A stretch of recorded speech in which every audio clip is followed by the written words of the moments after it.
Conozco, me los he cruzado, si no me equivoco, en otros momentos. Espero que tengan una linda noche. Va, digo noche porque acá en Argentina es de noche.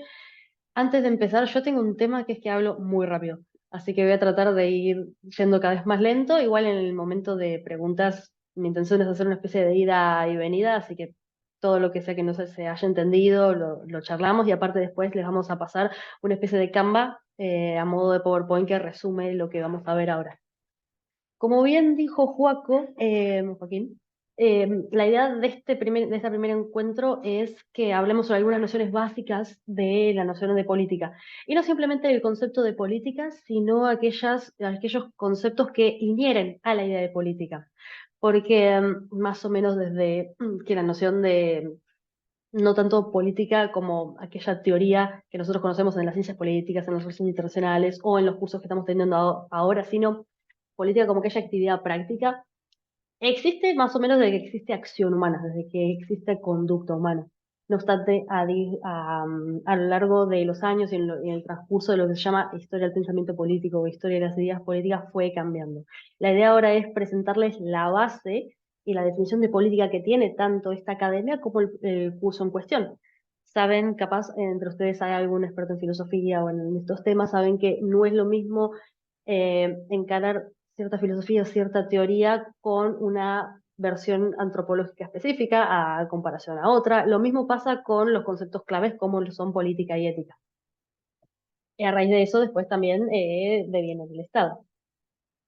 En primer lugar, ¿qué es política? Sabemos que es un término terriblemente polisémico y se le puede utilizar para muchas cosas. Hablamos de política cuando vemos a alguien que cuando está haciendo negociaciones, cuando vemos, capaz incluso en los colegios decimos, este va a ser un buen político porque capaz uno hace alusión a que la política es mentir o es poder salirse con la suya o ser muy bueno en los debates.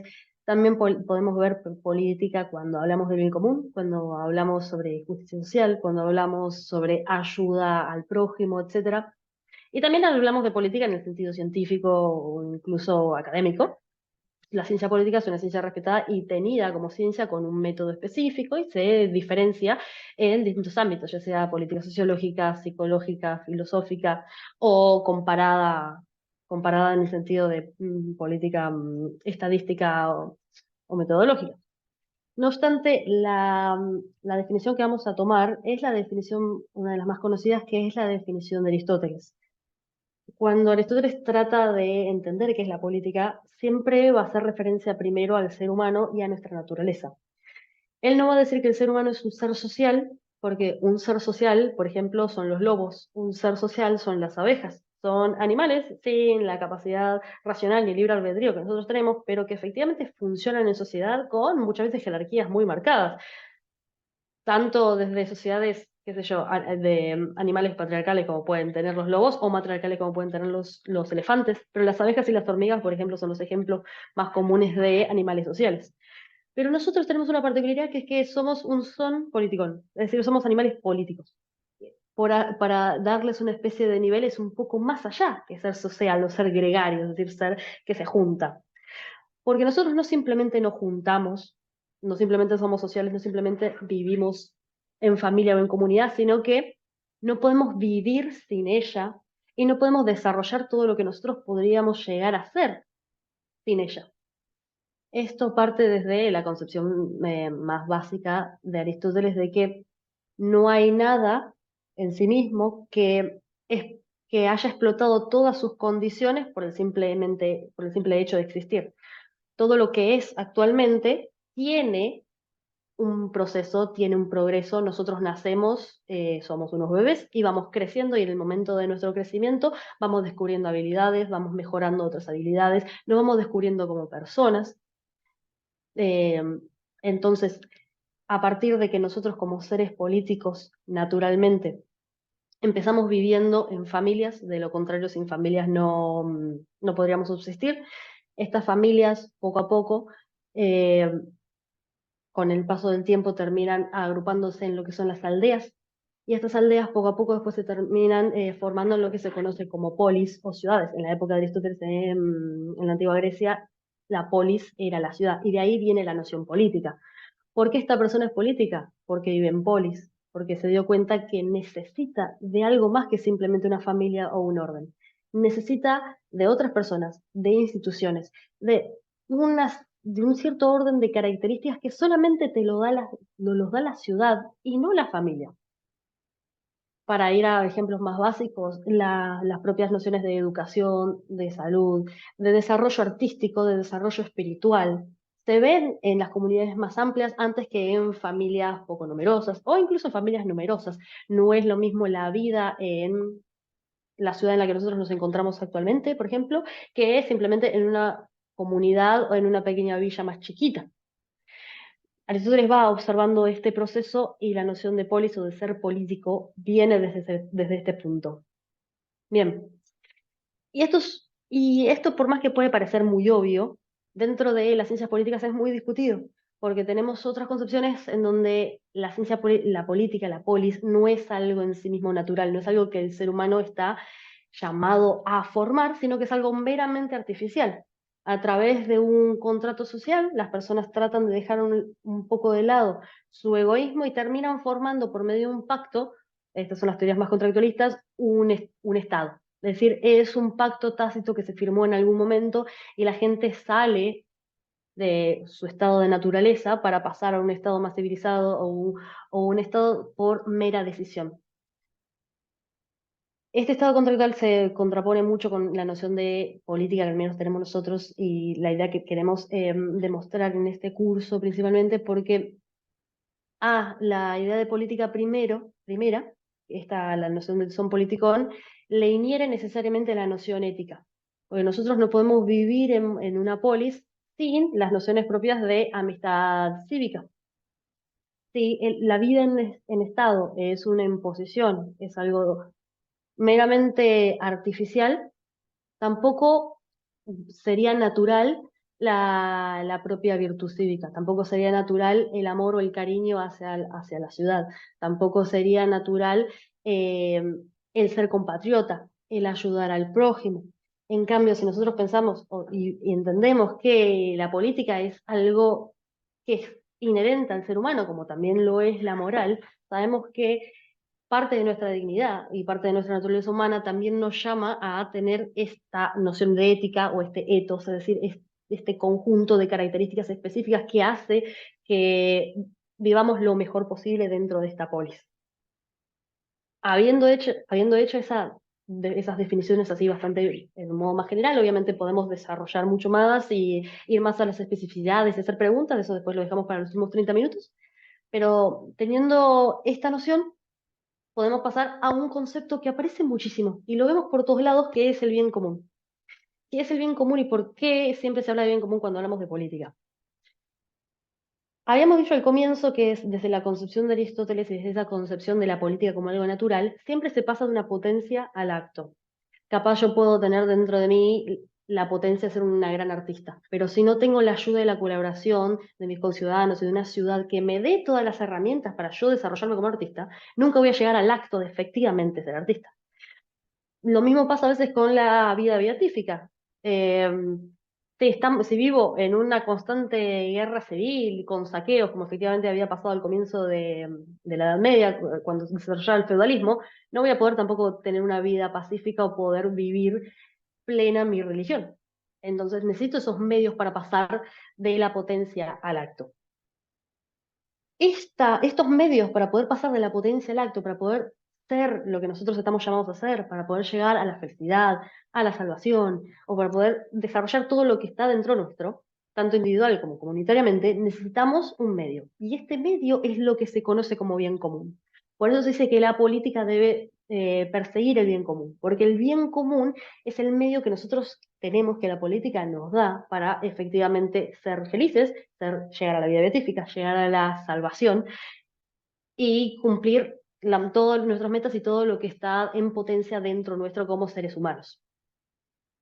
Básicamente es la idea de si no hay orden o la ciudad no está en paz, uno tampoco podría desarrollar todo lo que es, porque estaría necesariamente en un estado constante de lucha, en un estado constante de guerra, de angustia, y el ser humano no podría llegar a su desarrollo pleno. Un punto importante ahí, a tener en cuenta son las virtudes o la noción de la vida virtuosa. La virtud más conocida dentro de la política es la prudencia, porque la prudencia es ese justo medio, es ese punto que nos va a decir cuándo sí, cuándo no, cuándo más o menos por intuición nos vamos a ir dando cuenta que algo, que algo tiene exceso o algo tiene defecto. Aristóteles lo define como justamente el punto medio, saber decidir, no tener ni una ni la otra. Dando ejemplos, a veces hay uno de los pasajes dentro de Ética a Nicomaquea que dice no ser ni borracho ni abstemio. Siempre el punto medio en todos los puntos necesarios. Y estas virtudes, la prudencia sería, por ejemplo, con la justicia, la templanza y la fortaleza, hace que los propios ciudadanos y los propios políticos, que son los que viven en polis, puedan necesariamente llegar al bien común y trabajar juntos para lograr el bien común. Porque es solo en bien común donde cada uno logra la felicidad y la salvación. Ya con todo esto dicho, nos queda la idea de que la política, antes que teórica, es praxis. La política es la acción humana. Hacemos política cuando accionamos, cuando junto con algún compañero, algún hermano, algún amigo o amiga, hacemos algo en la vida pública en pos del resto, en pos del bien común, y no desde el punto individual. Otra característica que tiene esta noción de política es que es muy difícil que la política tenga frutos si es desde un punto meramente individualista, porque a raíz de eso no hay bien común. La razón de que este bien sea común es que todos en conjunto puedan llegar a la felicidad. Es muy difícil que uno solo logre hacerlo. De lo contrario, no habría razón para tener polis y todos nos salvaríamos independientemente.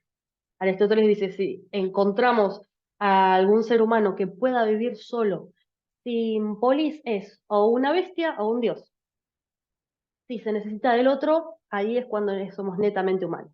Y es justamente el logos, la palabra reflexiva, la capacidad de poder expresar conceptos y reflexiones hacia nuestros pares, lo que nos va a denotar que somos humanos, antes que la racionalidad en sí mismo y demás. Habiendo explicado estas cosas, llegamos al punto de estado. Las poligrías no se pueden llamar propiamente estados, porque el estado moderno es algo que va a surgir más o menos a mediados del siglo XVII. Para ser un poco más eh, específica, puedo poner como fecha en 1648, que es la Paz de Westfalia, que es el final de las guerras de religión, donde la noción de soberanía se establece, sobre todo en la Comunidad Europea, porque hasta ese momento las guerras de religión habían eh, diezmado un poco, o bastante a los países y comienzan a surgir las monarquías absolutas por la necesidad de un orden por encima. Y soberanía implica eso, soberanía es un poder que por encima de sí mismo no tiene otro poder. Por eso los estados son soberanos y, por ejemplo, organizaciones internacionales como las Naciones Unidas no tienen poder de injerencia, solamente pueden instar. La soberanía implica que por encima de ese poder ya no hay otro poder. Desde ese momento en adelante es cuando podemos hablar de Estado propiamente dicho, de Estado en cuanto a esa sinergia de las instituciones. El Estado es el estar, valga la redundancia, de las distintas instituciones que conforman ese Estado.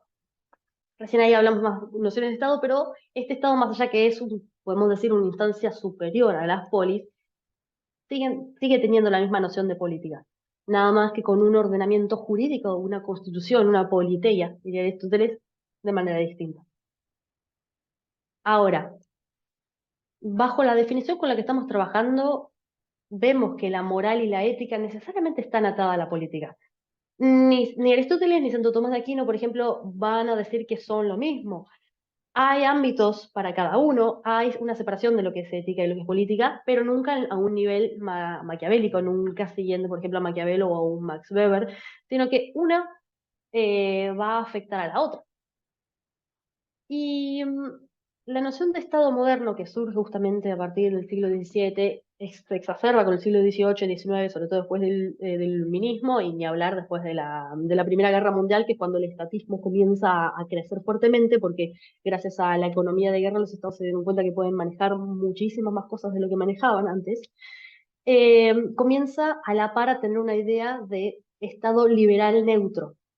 ¿Por qué Estado liberal neutro? Porque como durante toda la época de la baja y alta Edad Media, llegando hacia el comienzo de la modernidad, la ética siempre estuvo atada a la política y viceversa, lo que comienza a escindirse en ese momento es la ética de la política. De hecho, ya vamos a tener autores como, ya mencionaba Max Weber a partir de 1920, que va a decir que los buenos políticos o el gran político es aquel que puede presentarse de una manera amoral, es decir, no antimoral, es decir, no como una persona corrupta y mala necesariamente, sino como alguien contingente que puede a veces usar la moral y a veces no, porque la política y la moral o la ética son ámbitos separados. No obstante, por más que teóricamente se pueda hacer la distinción y epistemológicamente podemos decir, bueno, esto termina acá, y podemos hacer hasta incluso cálculos matemáticos de cuánta moral y cuánta política, en la práctica es muy difícil y en la práctica realmente no existe. No existe la posibilidad de que tengamos estados neutros. Yo creo que más que nada por tres razones. No, estas tres razones no son teóricas, es decir, no van a encontrar en un libro estas tres razones, sino que yo les doy como tres razones para que sea más pedagógico.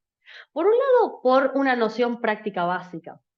Si nosotros estamos hablando a veces de una monarquía parlamentaria o incluso, sobre todo, de una democracia, como por ejemplo todos nuestros países de Latinoamérica, eh, prácticamente, si nosotros votamos por una persona, es porque esta persona efectivamente va a tratar de cumplir con lo que nos prometió y va a tratar de que la vida mejore. Y si ya tiene esta persona, este presidente o esta presidenta, una idea, o estos diputados o senadores tienen una idea de cómo hacer que la vida de los ciudadanos mejore, es porque tiene una concepción de bien interna, es porque tiene una ética, tiene una idea de esto es mejor que lo otro.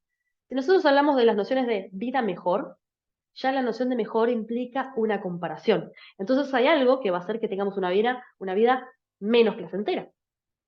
Eso implica que, aunque los adalides de la noción del Estado neutro, el Estado totalmente, simplemente tolerante, y que no imponen una moral específica a la población, hoy en día tienen el discurso cantante, es muy difícil, porque prácticamente en la práctica uno vota justamente lo que le interesa y lo que quiere que se haga. En la práctica es muy difícil mantener esa neutralidad si se tiene la noción de las comparaciones, a no ser que uno llegue a un nivel escéptico o no cognitivista en donde decir la vida vale es más o menos decir que me gusta el helado de chocolate, que eso implicaría bajar las nociones racionales a sentimentales y no hay discusión en esos momentos. La segunda razón, que no voy a explayarme mucho porque es más bien filosófica y no quiero robar tiempo con eso, o sea, no viene tanto al caso, es la noción más bien ontológica. Nosotros cuando entendemos y entramos al mundo de la vida, cuando nosotros apenas, es más, hasta incluso desde la concepción estamos escuchando a nuestros padres hablarnos, sobre todo a nuestras madres, el vínculo ya se va construyendo desde ese momento. Eh, Nos están hablando en un idioma particular, nos están diciendo algunas palabras particulares, estamos aprendiendo y entrando en el mundo de la vida. Lo cual, para cuando ya ganamos racionalidad propia, más o menos a los 6 7 años, eh, ya estamos de alguna manera inmersos en un contexto, en una historia y en un mundo que tiene un sentido particular.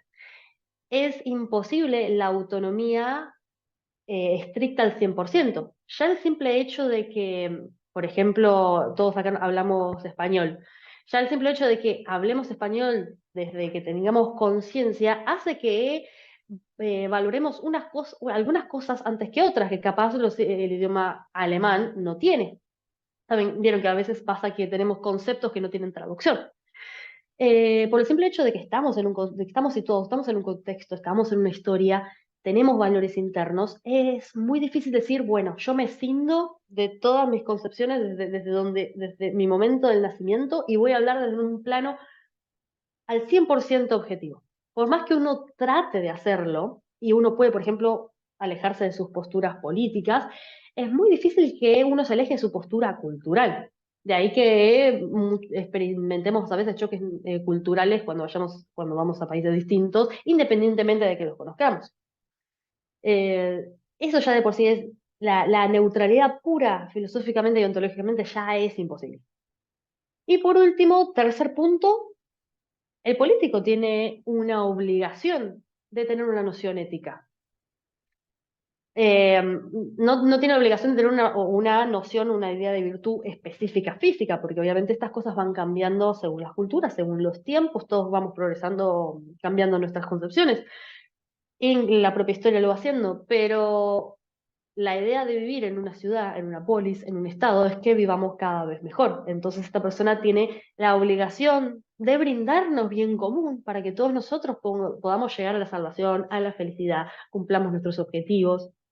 Entonces el estado neutro no puede existir primero porque la persona no puede hacer que no puede hacer que exista. La persona tiene la obligación de mejorar nuestra vida. Efectivamente lo hace, o la empeora, depende de los casos, y aparte, de nuevo, humanamente es imposible. Humanamente es imposible actuar y pensar como si fuésemos robots, escindiéndonos de nuestra condición moral. Toda decisión política tiene detrás un modelo de virtud, tiene detrás un modelo de persona. Algo tan simple como, por ejemplo, la obligatoriedad de usar el cinturón de seguridad cuando estamos en el auto. De hecho, hay varios autores más bien libertarios, por ejemplo, los más famosos son Robert Nozick y Hayek, que están en contra de algunas leyes como, por ejemplo, la utilización del cinturón, porque es un ataque a la autonomía. Ahí el Estado no está siendo neutral, el Estado está diciendo, tu vida vale, cuídate. O incluso a veces de una perspectiva más bien liberal, en el sentido de un John Rawls, por ejemplo, en la idea de noción más liberal propia de Estados Unidos, no es para cuidarte vos mismo, sino para cuidar al auto que viene enfrente, y que vos no salga, y que uno no salga volando y entre en el otro auto o provoque un choque en cadena. Independientemente de cómo uno lo mire, de si es para cuidar la propia vida o es para cuidar el derecho del otro, ahí el Estado no está siendo neutral. Hay algunos países donde, por ejemplo, se venden cigarrillos, pero tienen unos impuestos más altos, o se venden cigarrillos y vienen con unas leyendas o unas fotos particulares que dicen fumar causa cáncer, cosas por el estilo, para influenciar, o sea, para desincentivar el cigarrillo. Lo mismo los hexágonos, que en México y en Argentina por ejemplo, se usan mucho, los hexágonos en los alimentos, exceso de azúcares, exceso en calorías. Ahí el Estado no está siendo neutral. El Estado está diciendo, es bueno que te cuides, es bueno que comas menos calorías, es bueno que uses el cinturón. Esa neutralidad es imposible. Lo mismo pasa a veces en los aspectos religiosos. Más allá que la mayoría de los estados occidentales son laicos, pues son laicos por constitución, hay acciones y acciones. No es lo mismo, por ejemplo, un estado laico al estilo francés, en donde la neutralidad muchas veces termina causando totalmente lo contrario. Por ejemplo, ahí estaría bueno hacer una distinción entre lo que es laico y lo que es laicista. El laico implica un respeto y tolerancia, mientras que el laicismo implica una negación. El laicismo francés en ese sentido, al prohibir cualquier uso o símbolo religioso, tanto en el catolicismo, cristianismo, islam y demás, a veces provoca una neutralidad innecesaria. Perdón, no una neutralidad necesaria, sino una neutralidad inexistente, porque necesariamente va a favorecer a aquellos lados que no profesan una religión antes que a los lados que sí profesan una religión. En política no hay neutralidad posible porque justamente somos tan diversos y pluralmente hay un lado que va a recibir más beneficios. Y no es negativo. La política justamente tiene que poder tener una noción de bien común, tiene que tener una noción de virtud, tiene que colaborar con lo que podría ser nuestra mejor vida. Pero justamente la democracia existe para que nos pongamos de acuerdo en cuál es el modelo de virtud que va a ganar, en lugar de simplemente enmascararlo y decir no hay modelo de virtud y pasarlo por debajo de la puerta. Bien. Y una vez explicado todo este punto, podemos ir ya. Ah, tenemos tiempo, son y 34, que tengo el cronómetro acá al lado. Eh, una de las nociones que capaz se hicieron un poco más famosas recién en 1970 en adelante, ¿por qué digo esto?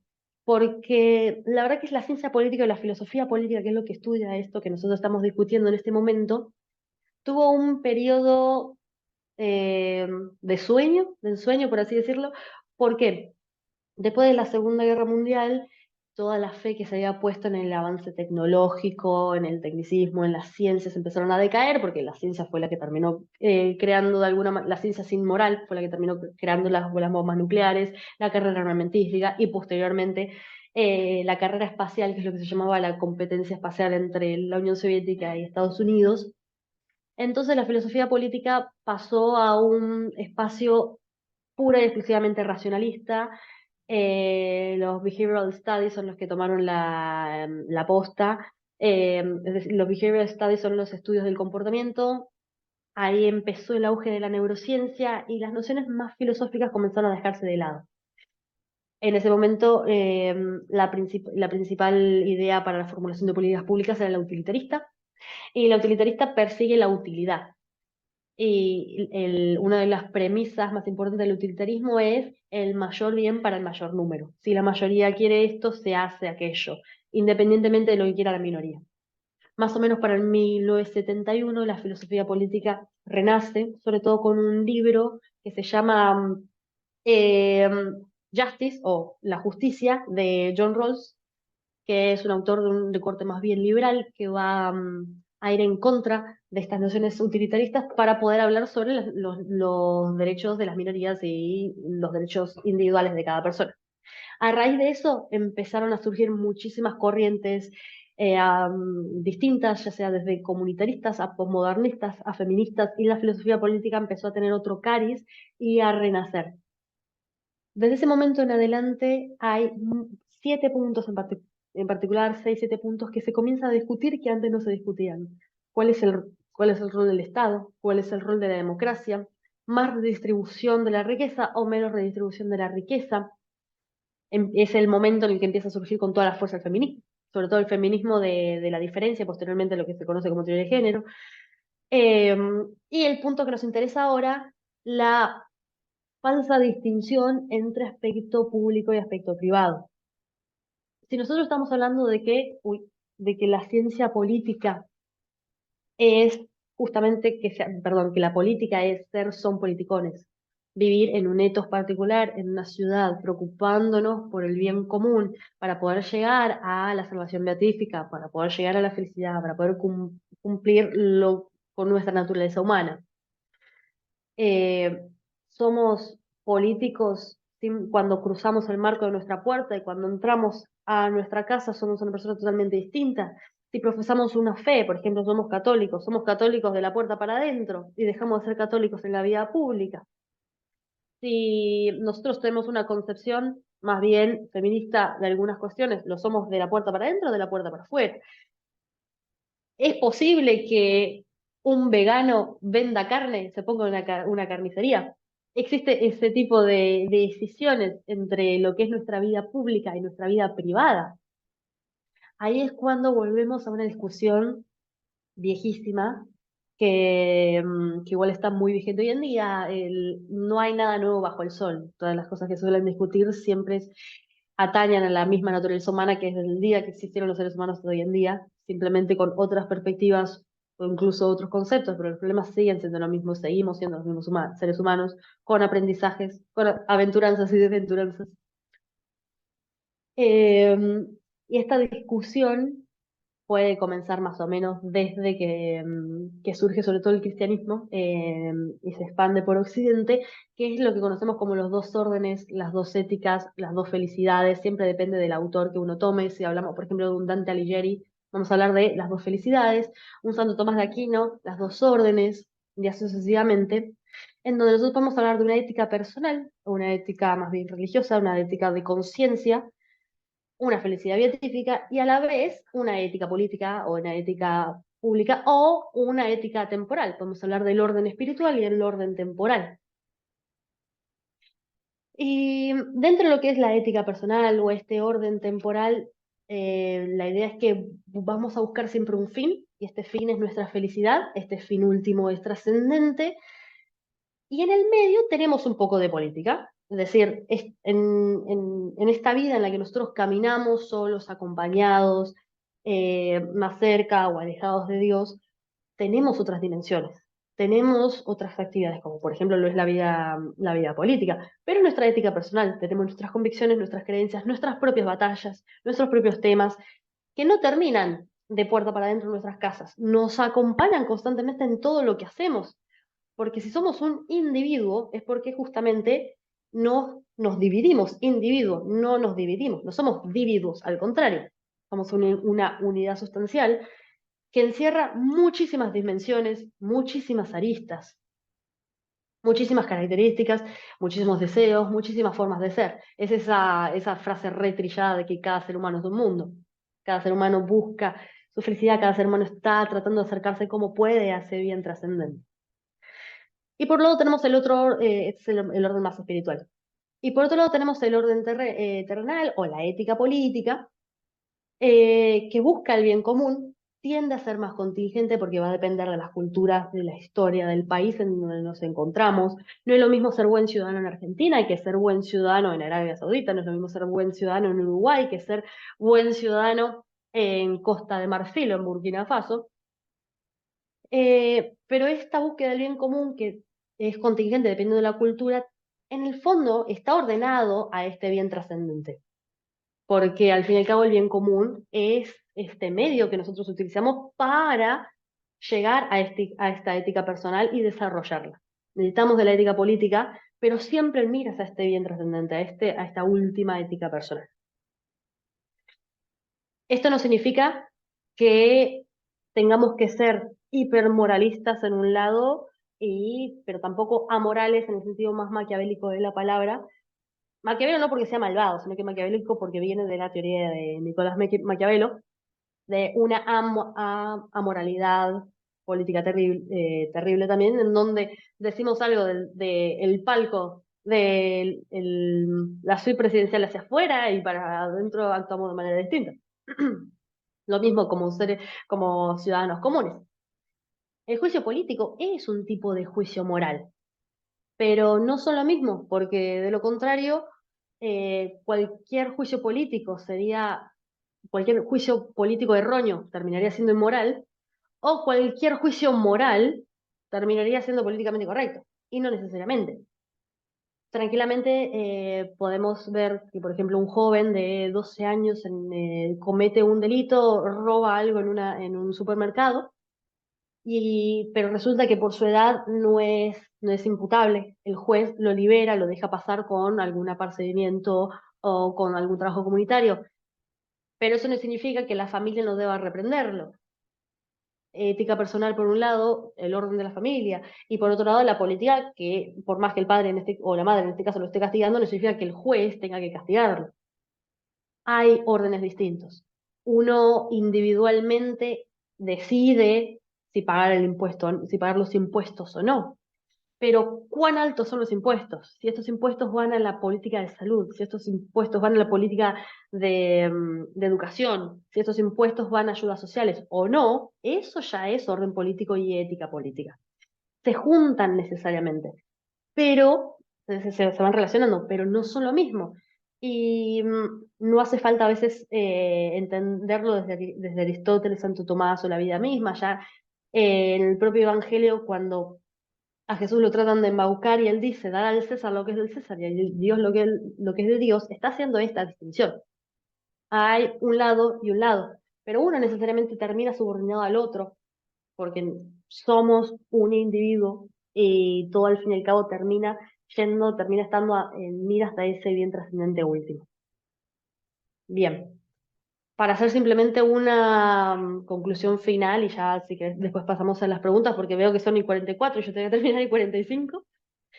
La idea principal es que si tenemos una concepción de la política, en donde la política es algo natural del ser humano y que hace que vivamos en polis, porque de lo contrario no sobrevivimos, no podemos escindir política de ética.